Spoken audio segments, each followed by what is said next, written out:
Le cambio el tema, Manolo, sí, porque a esta hora está con Vámonos. nosotros el presidente del movimiento Otro Camino Panamá, Moca, el señor Ricardo Lombana. Ricardo, buenos días, bienvenido. Buenos días, ¿cómo están? Veo que el tema está divertido. Sí, Puntual, siempre. Puntual, sí. Sí, siempre buscamos las diferentes aristas de los temas. Muy bien, muy bien. Ricardo Lombana, yo le quiero consultar, ¿cómo está Moca? ¿Cómo está el partido político? Muy bien, está muy bien ahora mismo. Estamos, bueno, desde el punto de vista político, como saben, con una nueva bancada conformada en la Asamblea Nacional, la bancada Seguimos, que sumó al diputado Betzeray Richards. Y bueno, están jugando un rol importante, jugaron un rol importante en la conformación de la nueva directiva de la Asamblea Nacional y jugando un rol importante en la conformación de las comisiones y en los proyectos de ley que están presentando y la agenda legislativa que tienen con esta nueva realidad. Obviamente esos 4 votos no son mismo que 3 en la matemática y en la conformación de los votos en la Asamblea Nacional.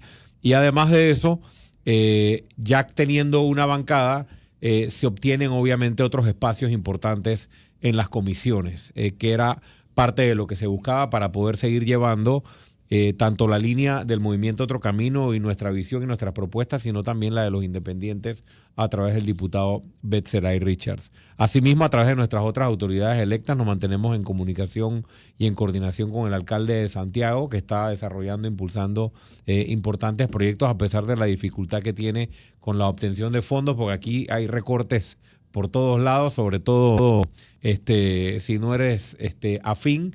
Pero bueno, se está lidiando con esa realidad y asimismo nuestros representantes de corregimiento en los distintos lugares en los que tenemos representantes. ¿Es Moca la real oposición al gobierno de José Raúl Mulino? Yo no me gusta hacer esos juicios de si somos la real oposición. Lo que sí sé es que el movimiento Otro Camino, a diferencia de otras organizaciones políticas, primero ha hecho sendos pronunciamientos a lo largo de este año, algunos por mi persona, algunos por parte del Comité Político Nacional, incluso algunos por parte de los diputados. Es decir, se ha mantenido una postura institucional en contra de los principales errores o desvíos que consideramos ha tenido el gobierno de José Raúl Mulino. Y yo como presidente del partido y ex candidato presidencial también me he mantenido bastante puntual con respecto a señalar lo que consideramos no está bien, haciendo la crítica cuando consideramos debemos hacerla, haciendo propuestas y tendiendo la mano al gobierno cuando consideramos que debemos trabajar en la misma dirección como panameños y también sobre todo al principio del gobierno, tratando de trabajar juntos en varias iniciativas. Y por el lado organizacional, seguimos avanzando con una agenda importante. Estamos haciendo lo que no tuvimos tiempo de hacer, porque el partido, si recordamos, el partido se constituyó muy cerca de las elecciones, lo cual hizo muy difícil la organización partidista en toda su estructura nacional. Estamos recorriendo todo el país. ¿Para qué? Estamos haciendo las coordinaciones, creando las coordinaciones de corregimiento, de distrito, de circuito y de provincia. Tenemos suficiente tiempo para hacerlo. Es más, todo el que quiera acercarse al movimiento Otro Camino, porque se está acercando gente tanto independiente como incluso gente que viene de otros partidos políticos, pues contáctenos a través de nuestras redes sociales o a través de nuestro número de WhatsApp, que también está en nuestras redes sociales, 63989706. Siempre lo menciono 2 veces porque la gente busca la pluma para anotarlo. 63989706. Si quieres ser parte de nuestras estructuras, si quieres ser parte de las coordinaciones o incluso si aspiras a ser candidato. Por aquí hay uno en la mesa que por ahí estuvo siendo candidato o aspirando en algún momento.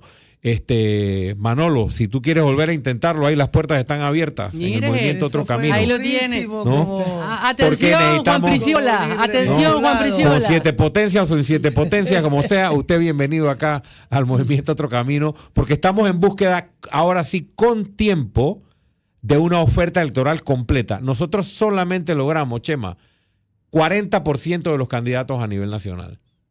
60% de las circunscripciones, representantes de corregimiento, alcaldía y diputaciones, no teníamos candidato.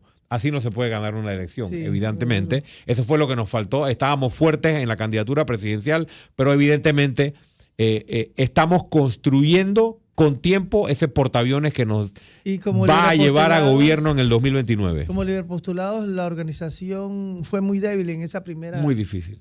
En esa primera ocasión, lo digo por la experiencia. Sí, bueno, yo pasé por ahí, ya yo tuve mi sombrero de recolección de firmas, ya yo tuve mi sombrero de hacer un partido y ahora tengo mi sombrero de presidente de un partido.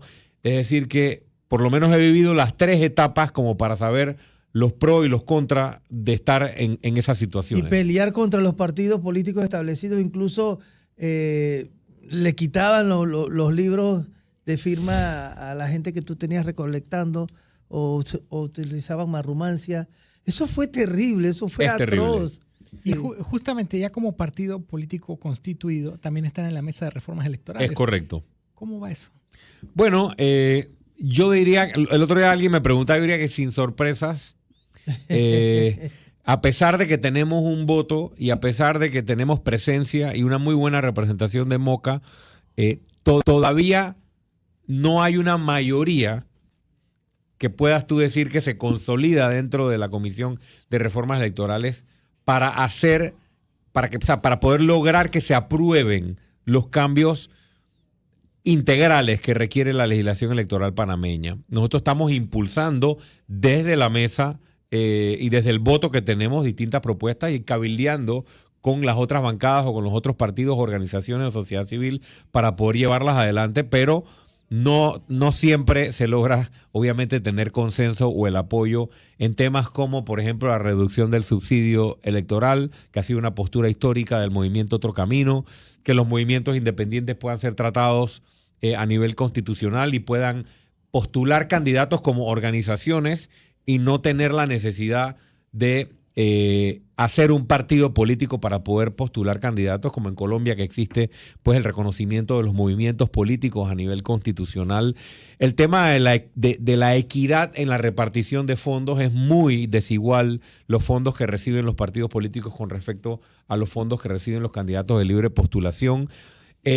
El tema de las candidaturas y los circuitos plurinominales y las benditas listas y la proporcionalidad y el reparto, ese es un tema que se tiene que arreglar definitivamente y estamos buscando mayor equidad con nuestras propuestas para que no exista esto del conteo doble o conteo triple de votos para el cálculo de la repartición de curules, que es lo que pasa, y por eso se benefician muchas veces los partidos, entre otras, que han sido las propuestas tradicionales del Movimiento Otro Camino en esta mesa. Pero licenciado Ricardo Lomana, es que el tema es que quienes adecúan finalmente clarito. El tema del código electoral son los diputados, hoy diputados, ayer legisladores, y ellos se van a arropar con el vestido que les ajuste a sus necesidades.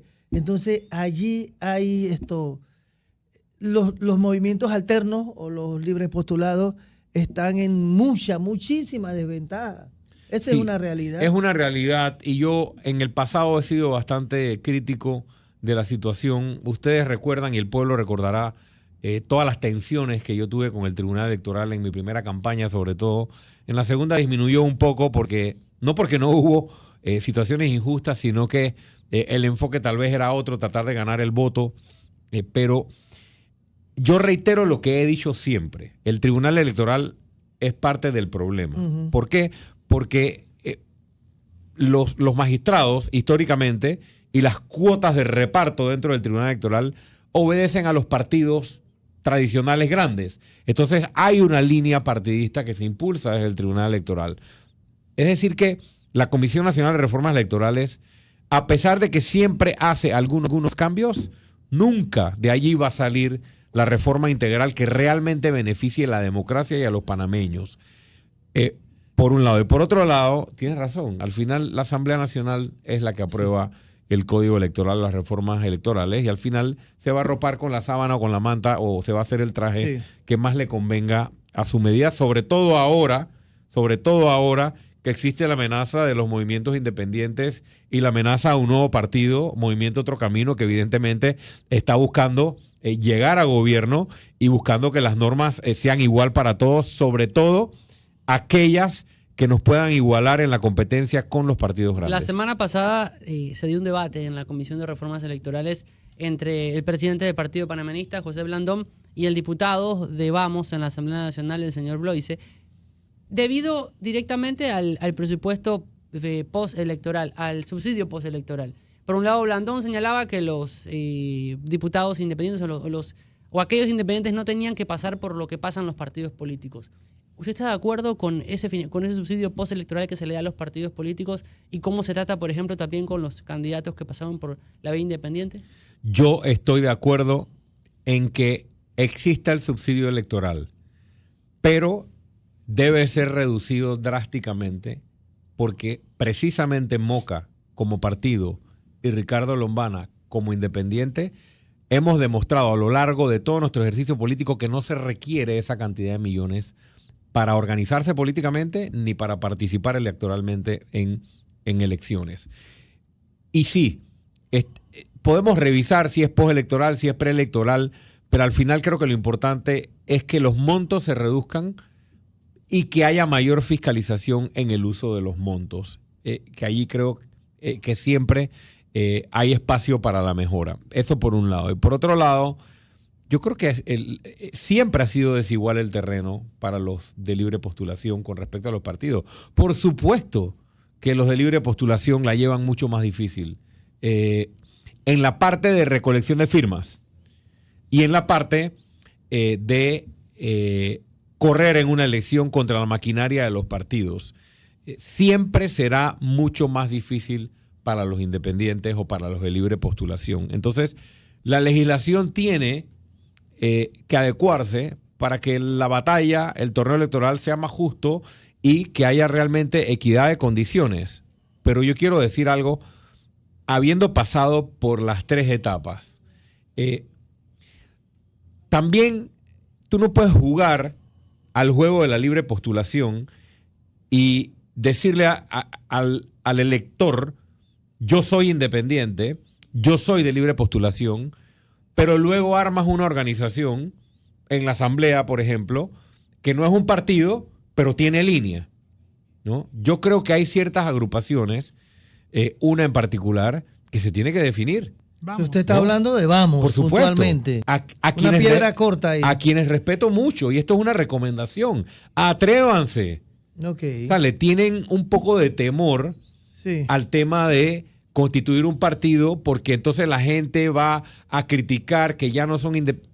Pero el partido de la vía, ¿no? Mira, que tiene el en sistema Vamos hay panameño. línea. En Vamos hay línea. Y bueno, y han tenido sus diferencias, y son una organización, y tienen código de ética, y tienen junta directiva, y tienen... Eso es un partido. Entonces, yo creo que, y es una recomendación, no es una crítica. O sea, si las normas no las logramos adecuar para que los movimientos independientes puedan tener igualdad de condiciones, entonces yo creo que hay que atreverse a hacer los partidos políticos nuevos. Vamos es un aliado en la Asamblea. Sí, ha sido un aliado en muchas ocasiones. Pero en estos últimos días, con la elección de las directivas de las comisiones, o con la elección de los miembros de las comisiones, se empezó a hablar de traición. Bueno, no conozco de traiciones o de nombres y apellidos específicos. Pero los mismos diputados de Moca empezaron a hablar. Bueno, ellos tendrán su opinión. Yo no estoy en la asamblea, converso con los diputados regularmente, pero no como para tener esa información de tal persona traicionó, tal persona no traicionó. Cada quien allá con su conciencia. Si tú revisas, esto siempre lo he dicho, si tú revisas los postulados de Vamos y tú revisas los postulados de Moca, es casi que idéntico lo que se persigue. Es decir, que sería natural que ambas organizaciones trabajaran en conjunto. Y así como aspiré en el pasado, ojalá y aspiro que en el futuro podamos trabajar juntos. Pero los intereses de Juan Diego Vázquez y los intereses de Ricardo Lombana, ¿caben en eso juntos? Bueno, yo creo que yo he demostrado que los míos sí caben. La pregunta para Juan Diego hay que hacérsela a Juan Diego Vázquez. Los míos sí caben, lo hemos demostrado con creces en los años anteriores, pero eso ya quedó en el pasado.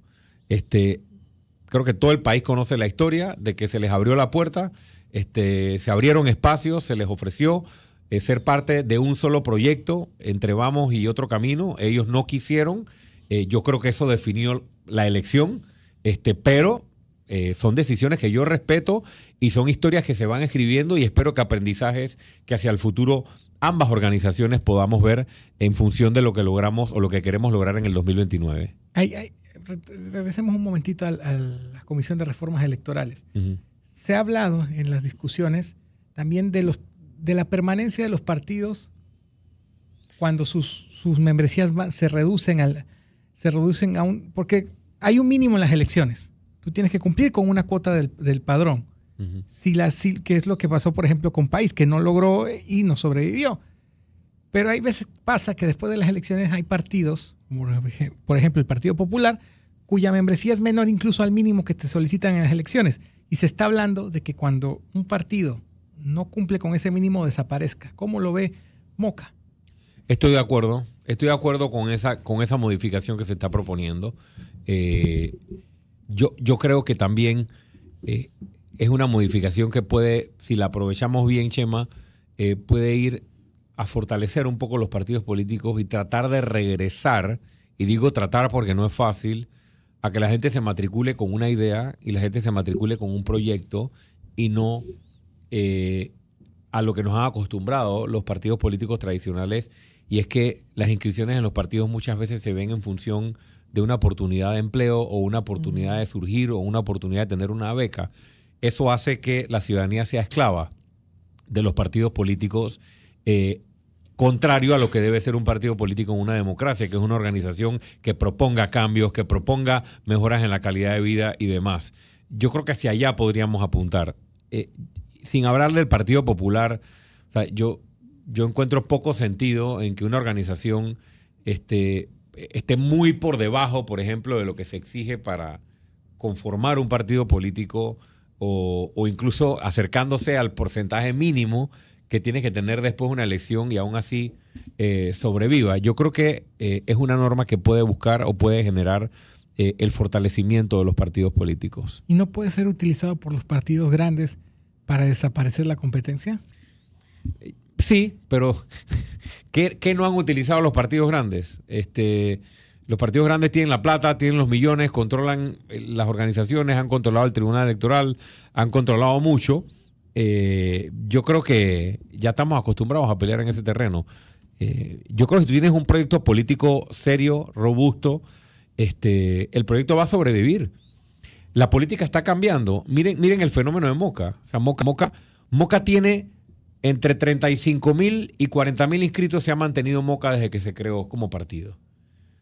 Pero Moca sacó casi 600,000 votos.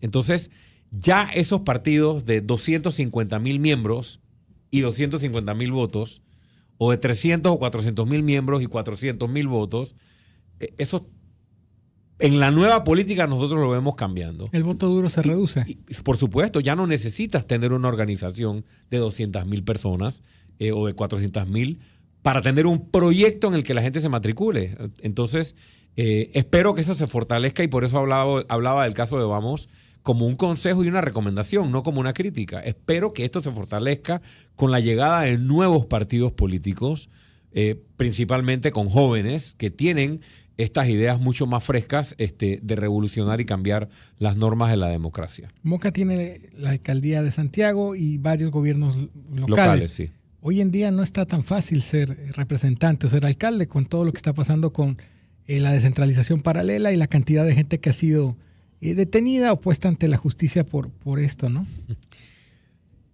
Es verdad, cada vez será más difícil competir, cada vez será más difícil, sobre todo en el terreno de los gobiernos locales, donde a veces corre mucho dinero, no solo de la descentralización, sino dinero en paralelo, pero hay que seguir dando la pelea. Nosotros nos quedó de lección, nos quedó aprendizaje, que nos faltó construir una red de oferta electoral en los gobiernos locales, sobre todo alcaldías y representantes de corregimiento. La estamos construyendo ahora y definitivamente que ahí va a estar la clave. Y lo de la descentralización, Chema... Amupa dice que se está politizando la justicia. Mira, yo creo que...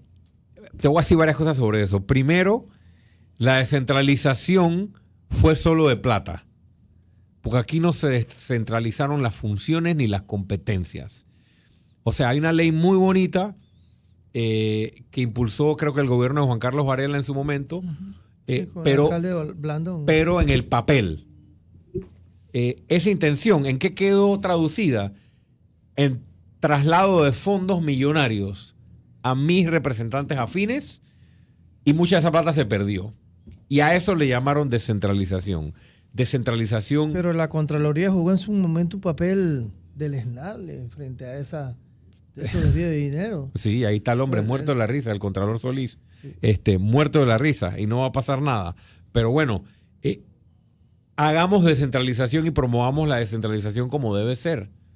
Traslado de fondos que ya están previstos por ley y tal vez considerar aumentarlos con fiscalización, pero traslado de competencias y atención y la facultad de solucionar problemas locales y no tener que trasladarlos al centralismo del gobierno central o del órgano ejecutivo, o aquí el gobierno central en la ciudad de Panamá.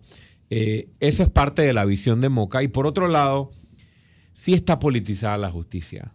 Yo siempre lo he dicho, aquí van por los más flacos. Van por los representantes de corregimiento, van por los alcaldes, Aquí se perdieron miles de millones de dólares en la administración anterior. A diestra y siniestra. Y en la anterior también, y en la anterior también. Pero entretienen pan y circo. Van por los perros más flacos a los que se le pegan las pulgas. ¿Y por qué van por los perros más flacos? Porque, lo reitero aquí, hay un pacto de impunidad entre José Raúl Mulino, presidente de la República, y Laurentino Cortizo y el gobierno anterior, y Benicio Robinson y compañía. Ninguno de esos, ni sus círculos, van a ser tocados por la justicia.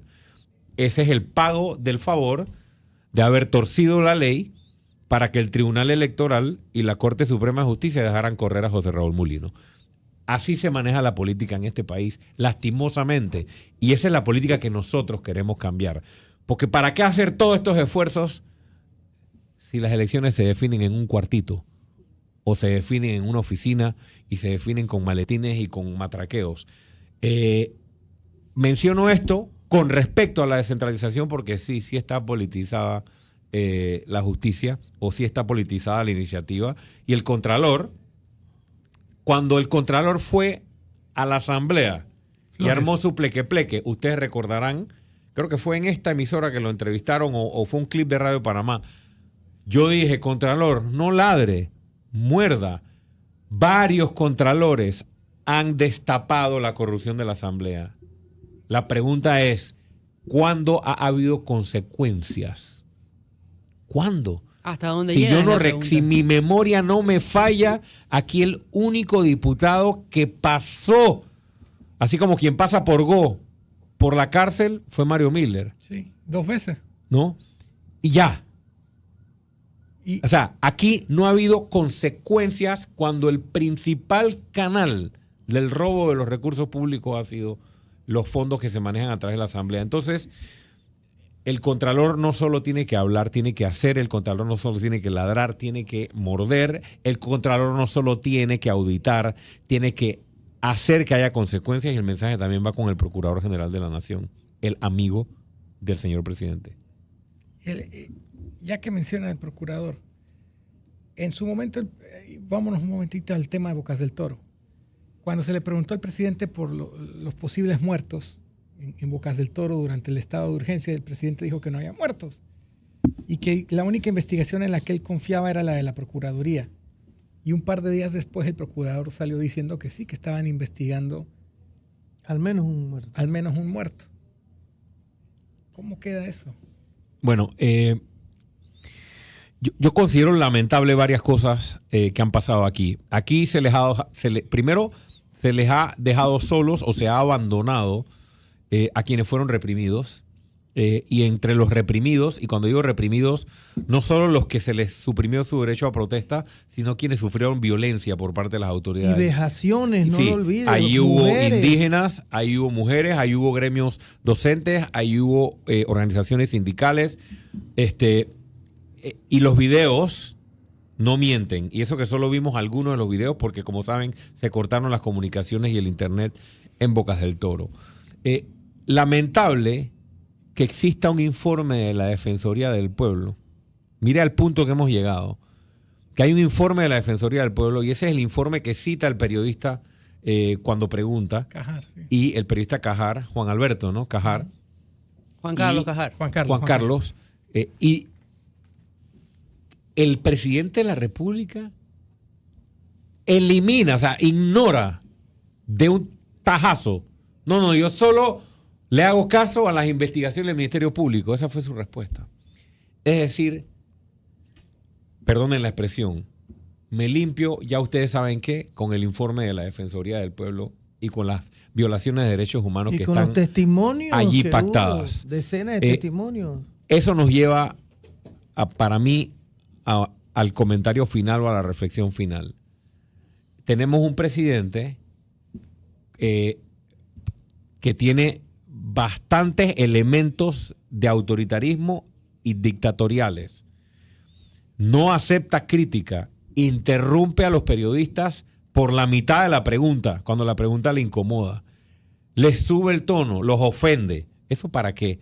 Eso es para intimidar. Cuando tú haces eso es para intimidar al periodista y ustedes lo saben que son periodistas.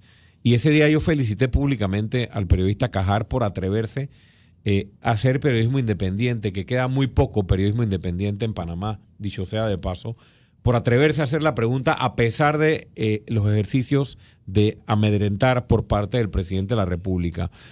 Esperemos que el Ministerio Público, aquí es donde viene el problema cuando tú nombras de procurador a una persona que es tu amiga y encima cuando lo nombras dices es mi amigo. Tienes un informe de la Defensoría del Pueblo que confirma las violaciones a los derechos humanos y hay información en efecto de fallecidos. Y se está investigando, como bien lo dijo Chema. Entonces ahora el Procurador General de la Nación, que es el amigo del presidente, tiene que investigar violaciones de derechos humanos que si se confirman y debe haber condena, se deben llevar por los cachos a varios miembros de la administración actual, allegados al presidente. Ojalá el conflicto de intereses no sea la limitación para que estas investigaciones lleguen hasta el fondo. Ricardo, ya en la parte final del tiempo que nos ha dado magistrados de la Corte Suprema y el acuerdo para el aumento de las jubilaciones, jubilarse con el último salario. Pensé que me ibas a preguntar por los magistrados y el presidente Mulino. O sea, vuelve y traba. O sea, mira cómo contestó en la conferencia de prensa. A mí no me importa que el pacto de Estado, no me importa nada de eso. Yo designo. O sea, yo le llamo desprecio. Yo veo un presidente que siente desprecio por su pueblo y desprecio por las leyes y las instituciones. Y para los que conocemos algo de historia política, no solo nacional, sino mundial, todos sabemos cómo terminan los presidentes o los jefes de Estado que escogen ese camino de desprecio hacia su pueblo o de desprecio hacia las instituciones y las leyes. Y sobre el acuerdo que ellos le llaman compensación, pero que no es otra cosa que una jubilación especial disfrazada, por supuesto que estamos en contra. Pero no solo porque no hay plata. Yo pongo más arriba que ese argumento, yo pongo otro argumento. Aquí no hay justicia. O sea, en Panamá no hay justicia. En Panamá reina la impunidad para los casos de alto perfil. Entonces, es como el caso de los comisionados. Los comisionados ganan sumas astronómicas, inaceptables en un país como Panamá. Y la gente se queja. Pero si Panamá no existiera delito, si Panamá fuera un país seguro, tal vez no fuera tanto un tema de discusión, porque la ciudadanía lo apoya y lo justificaría. Lo mismo digo con los magistrados. O sea, aquí no hay justicia. Aquí reina la impunidad, sobre todo para los casos de alto perfil. Entonces tú vas a premiar, o ellos se van a autopremiar con un aumento de salario a $14,000 y con una jubilación o una compensación para toda la vida de $14,000 mensuales. Pasando luego al argumento de la falta de fondos, contención del gasto, reducción del gasto, supuestamente por parte del gobierno, y ellos se vienen con esto. Yo no me chupo el dedo como para pensar que el Ejecutivo o el presidente no estaban enterados de esto, que tiene un año que se aprobó en la Corte Suprema de Justicia. Vamos a ver qué postura asumen de aquí adelante. Y por último, está el elemento de burla a la población. O sea, sabiendo que hay un alto porcentaje de desempleo, sabiendo que gran parte de los panameños están pasando trabajo en estos momentos, sabiendo que hay enormes y graves necesidades sociales, donde la gente trabaja, suda su frente, dobla el lomo y de vaina se gana 3 reales, tú vienes a hacer este tipo de ajustes, este tipo de aumentos, y ahí vi que el Tribunal Electoral creo que va por el mismo camino. Sí, por extensión. Ya equipararon el Se salario equipararon a 14,000. Es lamentable, sobre todo inmediatamente después de la discusión de las jubilaciones, para todos los panameños, jubilaciones no dignas. Entonces, ¿cómo lo toma el pueblo? Obviamente, de muy mala manera. Ojalá recapaciten, y si no, que la Asamblea se los tumbe, porque lo puede tumbar la Asamblea a través de una ley, porque solo a través de una ley se pueden crear esas jubilaciones especiales. Ricardo Lombana, presidente del Movimiento Otro Camino, gracias por estos minutos en Radio Panamá. No, muchas gracias a ustedes. Y ojalá podamos, bueno, lo vemos en la Feria del Libro, obviamente. Estos Por ahí días. vamos a estar, en la Feria del Libro. Nos dice que su esposa tiene Sí, presentación de libro. mi esposa no va a presentar su libro Ajá. todavía en la Feria del Libro, pero va a estar presente en la Feria del Libro. Va a estar hoy de 5 a 6 de la tarde. Va a estar el día miércoles y va a estar el día viernes. Los 3 días. Hoy, el miércoles y el viernes. En un stand que se llama Festival de Cine Negro, Festival Panameño Negro. Manolo, tú no te lo sabes. Festival de Novela Negra. No. Sí. Ya te voy a Sí. decir cómo No, se tiene llama. otro nombre, yo lo vi ayer. Festival Panamá Negro. Ujú. Está en una de las esquinas frente al stand de Radio Panamá. Festival Panamá Negro es el stand 245A. Y gracias por hacerme la pregunta, y quiero aprovechar para invitarlos a todos a que sigan sus redes sociales. Las redes sociales son un poco complicadas, pero las voy a deletrear. YAG de gato Z, Jax. YAG de gato Z, PTY.